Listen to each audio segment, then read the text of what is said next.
And sometimes we find that after we've had a great experience with the Lord, you may go through then a time of disappointment and bitterness. Something bad happens, and you may ask the question, is all lost?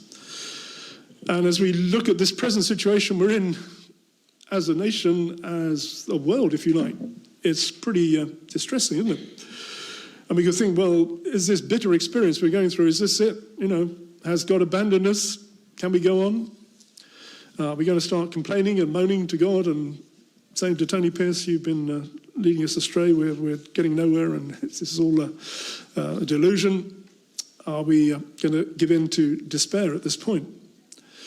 You have to ask the question, if God has gone to so much trouble to get Israel out of Egypt through the Red Sea, save them from Pharaoh's army, is he really going to let them die of thirst in the wilderness a few days later? Probably not.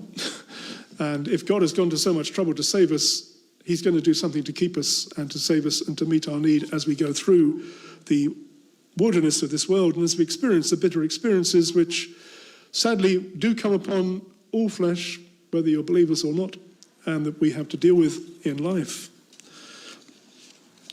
And the big lesson of this first wilderness is that God is able to turn the bitter water into sweet water so that they can sustain them on their journey.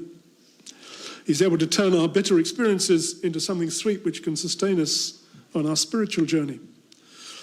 I guess, Samuel, when you went through that bad time, it was a bad time at the time, but afterwards it strengthened your faith, eh? Yeah, he's nodding his head, believe me. And we go through hard times and we see the Lord working in that situation. God is able to help us and to bring us through it. And we have to cry out to the Lord. Moses cries out to the Lord. What's he supposed to do? And God wants us to cry to him. He wants us to ask him.